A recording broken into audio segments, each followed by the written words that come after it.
Programming a Chevy Impala key fob involves syncing a new or replacement remote to your car's computer. The method varies by year. For 2006-2013 Impalas, use the ignition cycling method. Rapidly turn the key from off to on multiple times. For 2014-2020 models, enter programming mode using the driver's door lock with timed intervals, like 10-second waits.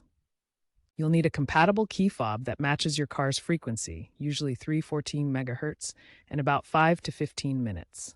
No special tools are required for DIY programming. Fobs use rolling codes for security, so if adding a third fob, you may need to reprogram all of them at once. Ensure your car is unlocked and no alarms are active to avoid issues. First, enter programming mode using either the ignition cycling or door lock method, depending on your Impala's year.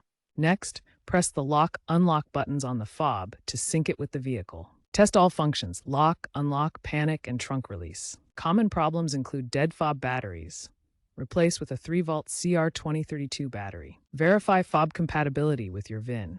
Online resources, like YouTube channels such as Autovloggers and Mechanic Mike, offer helpful guides. Aftermarket universal fobs are a cost-effective alternative to OEM fobs.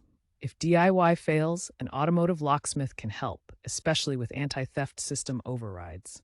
Remember, programming is reversible, but the car needs to learn the fob each time.